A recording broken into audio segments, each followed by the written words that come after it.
It's very cold today. It's 0 degrees. Oh my God, I am freezing. But I have to go to work. And it's beautiful outside. I'll be showing you while I drive and listen to my podcast.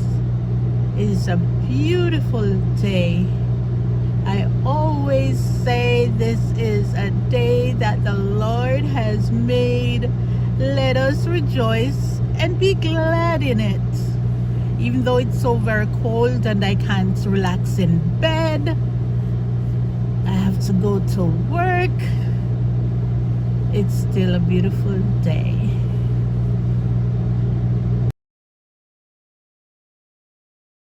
Good. Here's my first fruit, my January salary. Take it, sir.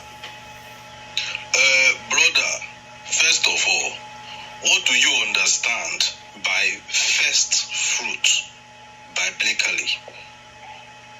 I was taught that the first income of the year belongs to God to secure us more blessings. All right. Let us open the Bible and see if scripture agrees with what we were taught, or if tradition has added something that God never commanded. Okay? Now, first fruit in scripture was never salary. It was never cash. And it was never for bankers. Because you are a banker, right? Or are you a farmer? Let me know so that I will know which direction I'm talking. No, sir. I'm a banker, and you are aware, sir. Now, very good. Let us go to the book of Deuteronomy chapter 26. We'll read from verse 1 to verse 2. It says, "You shall take some of the first of all the produce of the ground." Of what? Of all the produce of the ground, which you harvest from your land. Which you harvest from your land. So, it was agricultural. It was tied to land, harvest, and farming. That's true. That's true.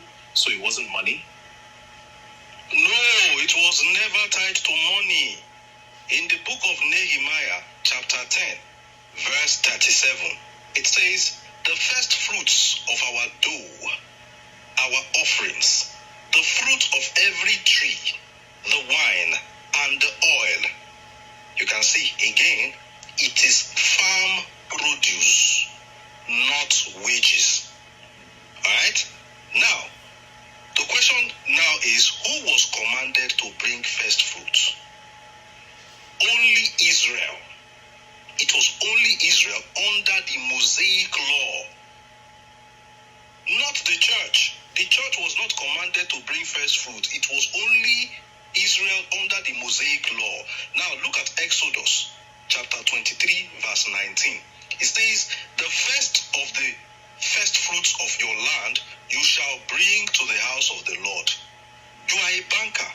You are not an Israelite farmer living under the law of Moses. So now let's talk about the New Testament. The New Testament is silent on first salary.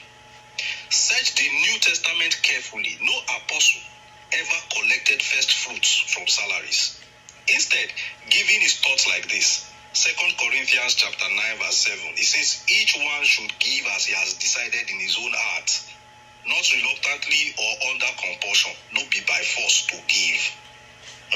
Now, first fruit doctrine compels people. Grace does not. If you check the book of 1 Corinthians chapter 16 verse 1 to 2, it says, "On the first day of the week, let each one of you lay something aside, as he may prosper." Not first salary, not first day of the year. It is not forced. The God we serve will never ask you to carry your first salary of the year and come and give pastor. You that you just finished spending money for Christmas and New Year celebration, and January is even the month that you pay your children's school fees. My God is not an author of confusion. Now, another very important point to note is that the law has ended. So even if you were a farmer, the law itself has been fulfilled and concluded. Go to the book of Romans chapter 10 verse 4. It says, "For Christ is the end of the law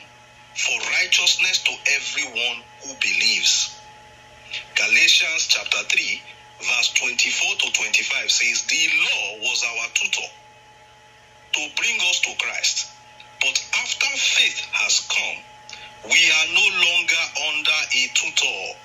You can't selectively resurrect one law, first fruit, and ignore the rest. Sacrifices, Levitical priesthood, and all those things that follows it that looked fetish. I am telling you this because it's very convenient for me to collect this money from you and just chop it and just eat it. But as a true man of God, I would rather tell you the truth. At the end of the day, you can now use your short mind to say, Pastor, I dash you this one. But for me to scam you, I will never do that. But Pastor, what about honor the Lord with your first fruits? Now you have asked a very good question. And your question is in reference to the book of Proverbs chapter 3, verse 9, where it says, honor the Lord with your wealth, with the first fruits of all your produce. Now you need to understand something. Proverbs is wisdom literature, not a command to the church. And again, produce was mentioned, not paychecks. You honor God today by obedient living, generous giving, supporting ministry willingly, not fearfully or forcefully or under duress. So you need to realize that God is not after your salary. He is after your understanding. In the book of Hosea, chapter 4, verse 6, it says, my people are destroyed or they perish for lack of knowledge. Acts chapter 20, verse 35 says, it is more blessed to give than to receive. Give, yes. Support ministry, yes. But not by turning Old Testament farming laws into modern financial rituals. No, sir. All these funny pastors, when you tell them some sacrificial things that took place in the Old Testament, they will tell you, no, that is Old Testament. But they will always go there to pick things that benefit their pocket financially.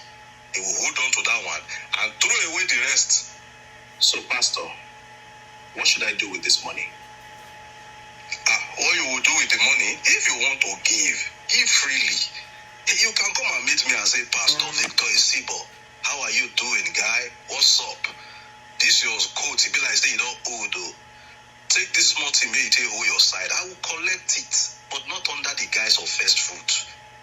Now, mago me, I know they like. If you want to support the work, do so joyfully.